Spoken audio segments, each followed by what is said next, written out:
All right, perfect. I want some more stuff, right? There's one thing comes down to this one word that we'll talk about today. I'm going to go through these 8 laws. I'm going to keep going what we talked about last week with seduction, but a little bit deeper. I'm going to talk about some just, right now we'll talk about this word today, influence, right? It's a little different, but it comes down to like, the best salespeople have the same exact CRM that you do, right? The same exact tools, same exact leads. The only thing different they have is what you call influence. Okay, it's super important to look at. I think it comes down to mindset, but they command attention and influence. And so once you guys understand influence, it's not manipulation, okay? What does it mean, you think? Is the ability to help them make a decision that's in their best interest. And I want you guys to write that down because a lot of people feel like sales is bad, or you won't make it if you have that mindset, but like they feel like influence is manipulation. I don't want to influence anybody. People need somebody to influence and make good decisions. Now, I feel okay doing that because I know if I help influence them based on the decision being their best interest, then that means it's something that's good for me. Does that make sense?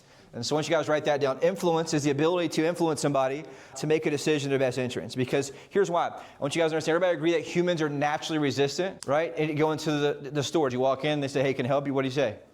I'm just looking, right? Why? Because humans are resistant naturally. And so if I know that, it's not any different here when I'm buying a $300,000 or $400,000 property versus a $500 or $600 suit, right? Doesn't matter what it is. And here's the thing to look at. If it's a much higher price, there's more resistance, less resistance. More. And so if I understand that, I got to be able to good. And so my ability to have a high level of influence, right, is able to move people to make a decision at a high level. You guys get paid to do one thing in this business. And that thing you get paid to do is to speak. Okay, and what that means is your job is to influence people through words to do what?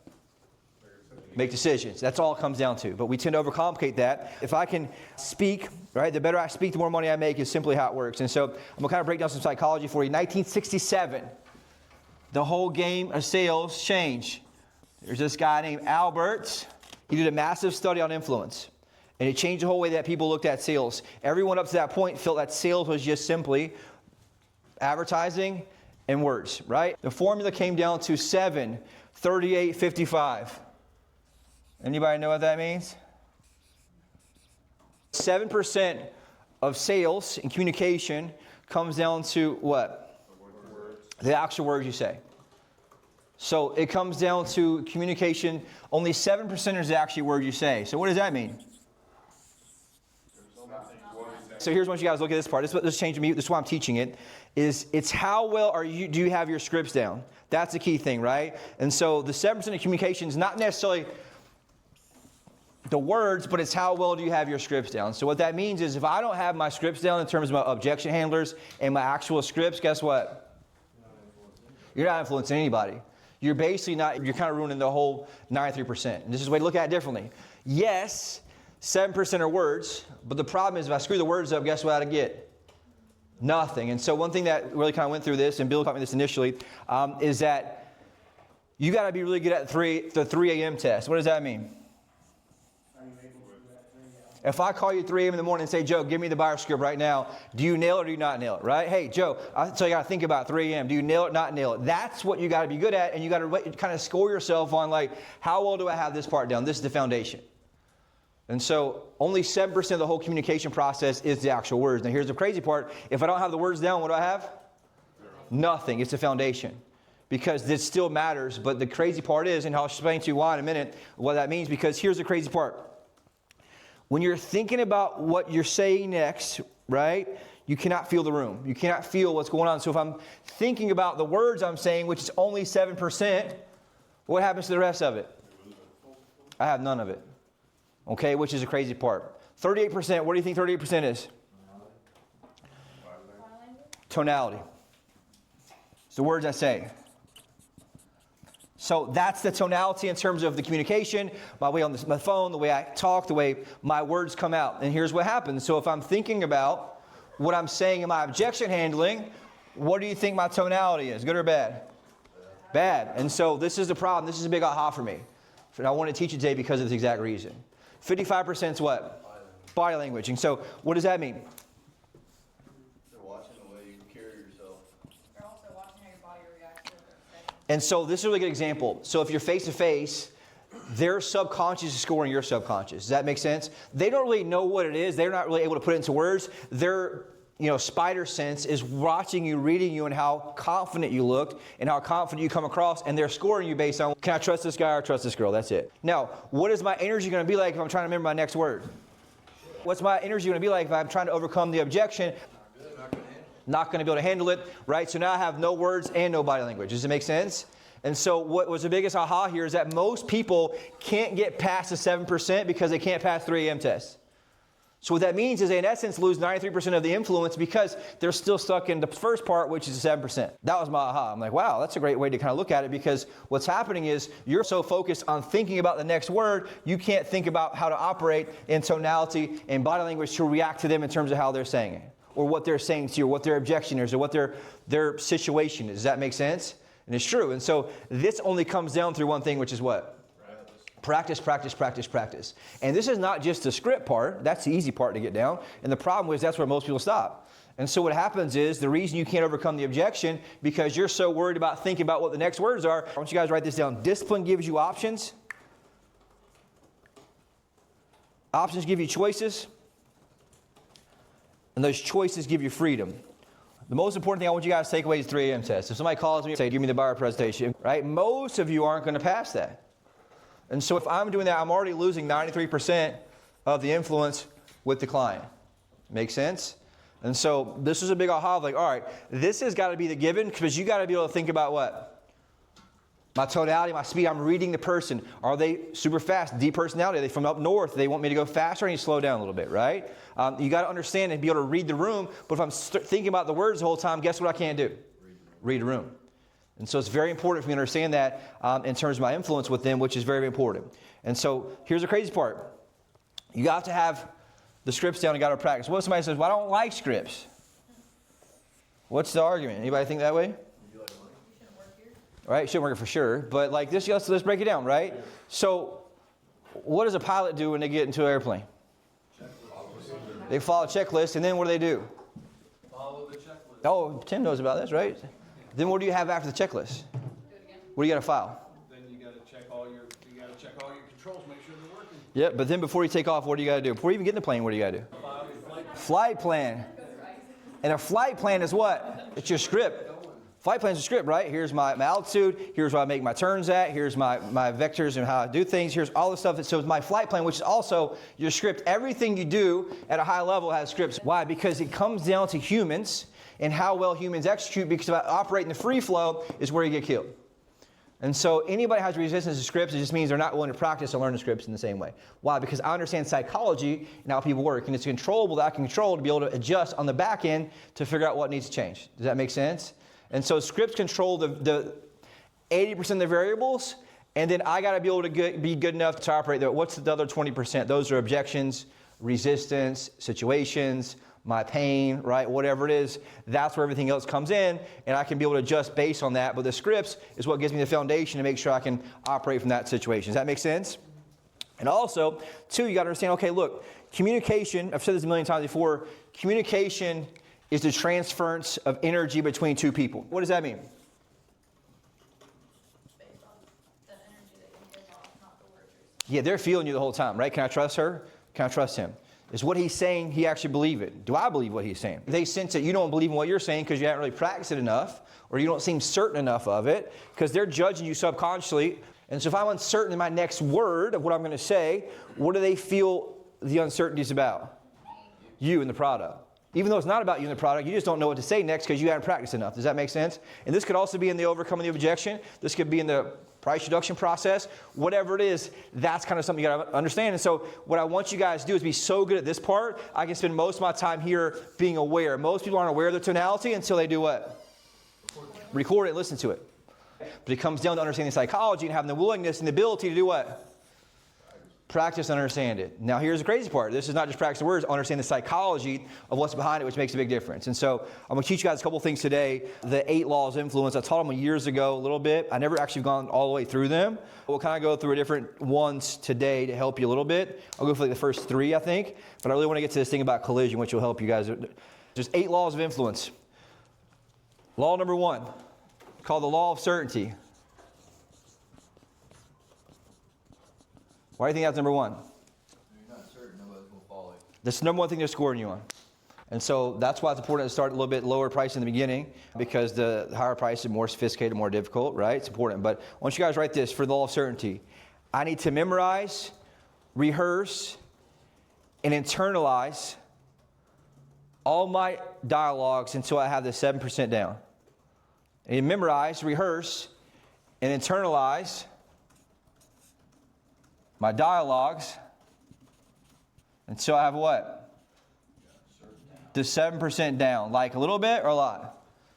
Like any script, anytime, any place. And you think about it, tell me what it is, right? Need my husband or wife, what is it? And like no one really has that, ideally, okay? Hey, what's my offer number one? What's offer number two? Those things matter and super important. Ideally also, it's going to be what's the close? What's the intent statement? All those things matter. You got to be able to flow off with certainty anytime, any place. And I want you to write yourself on that. Hey, on the 7%, the words of knowing not just a basic script on the telephone or the basic buyer-seller presentation, like how well on a scale of 1 to 10 do you have these down? And there's more than just the basic scripts. It's the objection handling, the other part. I mean, most people don't have even this part down. And that, Ryan and I were talking about this last week. I said, dude, everything would change if we just had what? Remember? The top 5 objections for the buyers and top 5 objections for sellers. Everybody got it down. Everybody's business would be different. Everybody's life would be different. The top 5 on the phone, top 5 face-to-face. If people just master that, everybody's business would be different. My business would be different, right? Why? It's just the 5 basic ones you guys are getting over and over and over and over and over again. Same 5 on the phone, same 5 face-to-face. It is what it is. So if you just took time to master that at a high level, this 7% here, everything else would change. Does that make sense? Which is very, very important to look at. Here's the other part too, right? If you're having to focus on the words, you're 93% ineffective. I'll say it again. If you're having to focus on the words, you're 93% ineffective, okay? People who know what to say can focus on how to say it. I'll say it again. People who know what to say can focus on how to say it, which is super important. Make sense? Very, very important piece here to look at. Kind of give you that as well. Law number 2. Now I'm going to skip one and go to kind of a different one for you guys. Actually, I'll do it this way. Number of certainty is number 1. I'll go to number 2. The law of empathy. What does that mean? Feel their emotions with them. Yeah, and that's what I struggle with sometimes, because I'm really good at this other one called law of authority. And law of authority is like, I have certainty what I do, right? I want to call them to the carpet. I want to have them do what they need to do. I feel really certain in how I show up in terms of a salesperson or an agent or a leader or whatever it is. And so sometimes I don't have enough empathy to meet them where they're at, which can create a disconnect in some cases. That makes sense? And so everyone needs to have that ability to meet them where they're at, or otherwise there's a disconnect between you and you have no authority over them because you can't bridge the gap. Does that make sense? And so law of empathy is super important. Okay, and so I want you guys to write this down too. It's called tactical empathy. Tactical empathy. What does that mean? Is that like a game plan, basically? It's a plan for me to have empathy with everybody, right? So they can feel me. And here's the crazy part, right? I want you guys to write this down. Empathy is not sympathy. So I don't feel sorry for them. Sympathy is weak, right? Sympathy is when I basically feel sorry for them and their situation. That could be from an agent standpoint. It could be a leader standpoint. That's a big difference. It's not empathy. Sorry, it's empathy, not sympathy. Sympathy's weak. We don't buy into people as we hold the line for what they want. I'll say it again. We don't buy into people as we hold the line for what they want, okay? Sympathy means I feel sorry for you, which is other feeling. Empathy, anybody know what that is? Take a guess at this. I understand. Now, I don't got to agree with their situation. I don't got to like the situation, but guess what? I can understand it. Now, how do I do that if I think that they are, or that they're not doing the right thing, or that they're not doing the work, or that they're not taking action, or that they've been searching online for too long, or they lied to me in a previous conversation, right? What do I got to do? I got to use some tools. Empathy is a skill. Number 1, you ask yourself this question, number 1. What do I like about this person?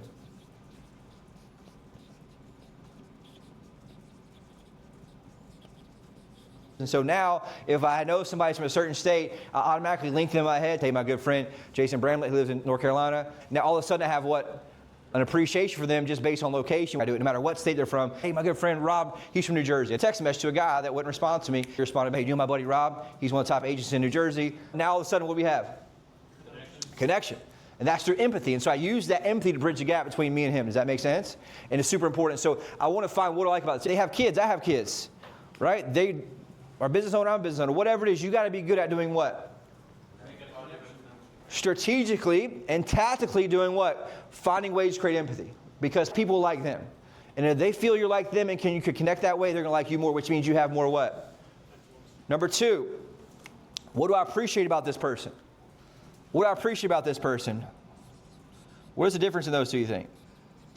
Find something you like, and you gotta genuinely find something, that, like for me, it's like, hey, I appreciate them, let me be the real estate agent and serve them right now. Yep. So for me, the appreciation is going to be a little more about an action. So I appreciate that you're trying to do better for your family right now and be a first-time owner. I appreciate that they tell me their story about how they'll be the first person in their family lineage who's actually ever owned a home. And so I go deeper into that story, typically where their pain is in some way, and I find a way to appreciate that, which allows me to do what? Have more empathy towards them, which allows me to have more influence in the process, which is very, very important to do. Third piece here. This is a really good one too.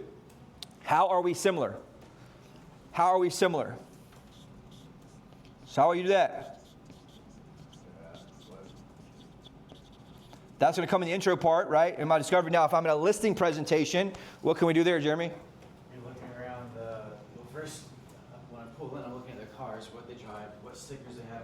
100%. If they have flags flying out somewhere. Yep. Then in the inside of the home, look for anything, whether it be sports, politics is touchy. You got to be careful with that, depending on how they are and what you are. Right. But you're looking for anything that you can try to make a connection with them that also applies to you. 100%. If I see that they like baseball, I'm going to bring that up. Or if I see they have something around New Jersey, that's one from Jersey too, right? Yep. Something along those lines. 100%, right? This is very easy in a listing presentation. I tour that whole house, say, hey, look, can we take a look at the property? As I'm going through the house, I'm looking at pictures, photos, awards. They're in the Army, the military, right? Whatever it is, and now I'm able to do that, and I'm able to go. Typically, I'm looking for sports, and now I'm able to find that appreciation and similarity, and we're able to kind of connect on that level. And then you'll get them talking about what they like and appreciate. All of a sudden, what happens to the empathy and the connection? Much higher, right? But this is all tactical, meaning what? This is not natural, this is strategic. Strategic, meaning I make the actual plan to make this happen by asking these 4 questions in order. Make sense? Because this is, you want deals to go much easier and have much more influence, it comes to this. Because now we have this built, this is kind of a simple rapport, but this is more of a deeper level than rapport. This is them feeling me, feeling them. Does that make sense? They want to feel you, not just be some type of robot agent who's here as an order taker. Does that make sense? That's how you have a high level of influence with these people overall with that. And so the last one here, right? And so obviously I'm asking that part, does that make sense? And then the fourth one here, what's their problem and how can I be their solution? I'm thinking past all the stories, the preconceived notions, the previous conversations, or whatever it is, of how do I get past anything else and just focus on what? Being their solution, right? Which is very important. And so if I go through this and run this checklist through my mind, what happens?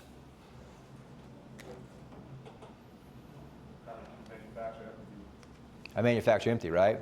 Which is very important to make sure I'm running through with that. And so that's the key part. And that's the crazy part, right? Because here's the thing. When someone feels wrong, this is where resistance begins. I'll say again, when someone feels wrong, this is where resistance begins. They automatically put a wall up. They automatically shut down. What happens to influence? It's gone, right? Influence is automatically gone because all of a sudden they're feeling that resistance wrong. But if I have this ability here, we've already connected. This gives me more runway. I have a collision later on. Second thing, too, you run into is people argue when they do not feel heard or seen. People argue with you, they do not feel heard or seen. So what does that mean? This is important when you're talking about sellers. So if you notice what I typically do when I have a collision with somebody, I'm going to talk about this in a minute, with a seller or a buyer, and I call them and somebody's angry, what's the first thing I do, you think? I just listen to whatever it is. Right? I had a lady yesterday called, mobile home issues. Hey, heard you got a problem. Tell me more about it. And she goes off and all this stuff about how we recommended a closing attorney who's not able to close it, and that they're led the wrong way because they were not equipped to handle this type of closing. And I let her talk and let her talk. Actually, I think the reality was that you actually wanted to take that mobile home and close on it and title it in a different state, and then keep it here.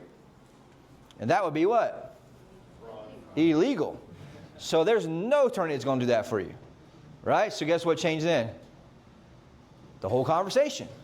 But they already got the first part out, let them hang themselves a little bit, so all of a sudden I get the power back in the conversation, right? And all of a sudden we're focused on solution. I'll talk about that in a minute in terms of collision piece, but I ideally want them to be able to feel heard, but for me to get them to feel heard, you have to show empathy. A lot of times if you're having a tough conversation or price reduction or whatever it is, I need to be able to find a way to have empathy with them, which makes a big difference. And so that's the key part. And here's one thing I look at, this is a great analogy, is that a lot of times this empathy piece, the law of empathy, allows you to go from like shoes in the dryer situation. What is shoes in the dryer situation? What does that mean? Not noise, not very smooth, right? You put your shoes in the dryer, what do you hear? Just bumps and noises and vibrations, and that's what most sales process is like with ups and downs because there's no empathy here, there's no connection. What this does allows you to take it from shoes in the dryer to be nice, smooth, and in alignment with each other, which I think is very valuable. I want you guys to pick your script and you create the stress where you can build the muscle. The only way to build muscle is to do what? More reps and more what? Weight. More weight, which means more resistance, okay? And so that comes through what? Role play practice, role play practice. Number 3, I'm going to teach in a minute. Number 3, I mentioned earlier, is law of authority. What does that mean? This is becoming a big issue right now with a lot of people. Why? And a lot of you guys aren't being seen as authority figure. And so if I don't come across as someone who has authority, what happens to your trust and your ability to do what? Influence goes to what? Nothing. And so this is important right now because they can ask one question in ChatGPT about their house and know more about it than most agents do because you didn't do the work on the front end. Or what they should make an offer on or what things are selling for. And so the problem with ChatGPT also, or any of them, right, the LLMs, they're going to tell them what? What they want to hear. And so in many cases, it all comes down to how do they frame the question. And if they frame the question against you, guess what ChatGPT is going to do? Go against you. And so if you're getting a bunch of random questions that you know aren't just natural, what do you need to do? Collide, hey, since this is coming out somewhere, let me ask you this, where are the questions coming from? Hey, you haven't really brought this up before. Tell me more about this. What makes you ask these questions now? Right? Whatever it is. But most of the time, they're sensing that you're not the expert. And there's one or two things you say that's not in line with what they think, what they've seen, that all of a sudden allows you to lose your authority. So where does this come in?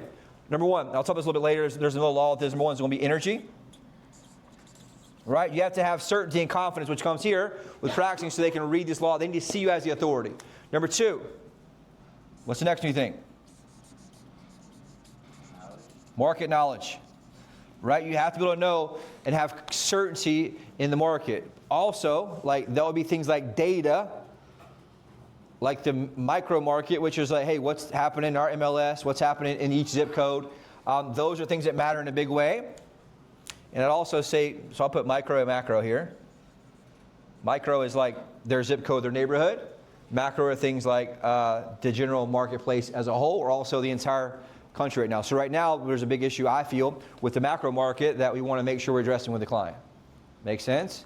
Those are things like higher interest rates, potential issues with the economy, 10-year treasury right now, price of oil. A lot of those things are factors right now that have an indirect influence on the real estate market, which is something I want to now. I start talking about that to them at a high level where I understand it, and they don't. What happens? Authority goes up. So I'm talking about what no one else is talking about. I'm talking about things other agents aren't talking about. They can talk to 6 other agents. No one else is talking about these facts right here. Does that make sense? And so you have to be good at truly, now how do I become and come across them as an authority? Have the right data. You got to have the right data, which means I have to do what? Study the market. That means I take 15, 20 minutes a day to do what? Study the market, right? You got to be able to know that. Something Barron's very good at. Barron and I were talking this weekend. I told him about a house. I said, yeah, man, saw that pop up. That's 3-bedroom, 2-bath. Built in whatever year, right? Remember that? It's a certain property. He knew exactly what the property was when I said the address. If he does that to a client, what's the client think? This dude is ChatGPT. I don't need ChatGPT, right? You got to be able to know. And so what I do, I study 2 main things. Like I mentioned, market data, and I also got to study what? The actual market itself, which is inventory. How do I do that? Can I just study all the market one day? No, let me give you a tip. You look at the hot sheet every single day. That's it. 15 minutes, you look at the hot sheet. What's selling, what's for what areas, and all of a sudden, these things get recorded in your subconscious. And after about 2 or 3 weeks of doing it, guess what happens? Start to know the market at a high level. I've been tracking the morning data with how many properties under contract versus inventory versus interest rate for so long. I can fire it off in 2 seconds and just know and have a feel and a pulse of what's happening in real time in the market based on that data from just tracking and looking at it for so long. Makes sense? And so you got to make sure that, here's the deal. Not only am I the authority, what else? Why don't you guys write this down? I have to be able to articulate myself. What's articulate mean? Speak in a way that they understand and take me as what? The authority. Why? If they don't view me as an authority, what do I not have? Influence, right? Which is the whole key here. These are the first 3 laws I'll kind of go over today. Obviously, I'm not going to go too deep on them. I'm not going to go through all 8 today. I want to split it up. But questions about this, feedback on this. What are you hearing? Jeremy, you've been in the business for a while. What are you seeing from that? I guess just first thoughts, law of authority is big, especially once you get to the middle to higher end. So you don't want to work with someone who doesn't feel like they don't know what they're doing, you know? Yep. I think with, sort of helps with my experience, I'm able to, show them. So even if they don't believe me, I can at least show them, hey, this is my experience. Yeah. Do you know anyone else who has anything like this, kind of thing? But Yep. it's also why I did the show for a little bit to try to help out with that too. But that's big, nobody wants to work with someone who doesn't know what they're doing. Yep. And it's a great point. And there's also another way to be an authority. What is that? Third party, social proof. So for you guys, what's the fastest way to get that? Reviews and testimonials. Hey, I know you talk ChatGPT, whatever, but here's the 6 people who I just closed with recently. Here's their smiling face in the front lobby of the closing place. Oh yeah, by the way, here's the 6 recent reviews of them praising on how good a job I did. Right? That's what makes a big difference. So the fast way to get authority, in addition to knowing the market, is having somebody else tell them to what? You're the authority. Right? That's the key thing I was talking about. You can have somebody else say to the authority, hey, I spoke to Taylor. She was amazing. She helped us, from wherever, Wisconsin we moved in, whatever the story is. Now anybody else who's out of state thinks, okay, she's the authority of people who move in from out of state. Does that make sense? Like, that's why you want the story to be said and as detailed as possible so that they can relate to the story when they have that. Does that make sense to you guys? And so that's something super important. And Jeremy had a great point with that. Now, and at a high level, they're going to do what? They're going to test you on that. So like Grand Dunes people, they'll ask you a question they already know the answer to, see if you lie to them. So weak sales people just make up some shit. They already know the answer to that. I told you, I've asked multiple Grand Dunes people before they asked a question. I could just tell it's kind of a setup. I said, that's a great question. You probably know the answer to that, don't you? And they say, yeah. They start laughing. That's a good thing I do too. And we answer the question. All of a sudden, now what happened to trust? Authority goes up, right? And that's just them being smart business people who understand the high level of like, okay, I'm going to test see if this person knows it. Because they're suspecting that you're what? Foolish. And they'll test you in that, and that's important to look at. Understand? Like that too. Yeah, eventually. And so like if you're just winging shit, making stuff up, that's a bad move. What do you do if you don't know the answer? Yeah, that's a great question. Find out that. It's a great question. I don't want to just throw something off the cuff without knowing the actual details of it. I'm pretty sure the answer. Let me just verify that for you, let you know. Right? I used to all the time in houses, like, well, what type of, wood is this? Or whatever the hell they're asking craziest, right? Don't just make shit up. Like, what type of paint is this? That's a great question. I don't know exactly, or let me tell you what, let me find out that for you, and I'll get the information for you to get to you. Does that make sense? Like, don't be full. At the same time, though, you got to come across, like, you can't just show up and not know shit. I can tell in 2 seconds somebody's, if they're good or not. Make sense? All right. Questions about anything else?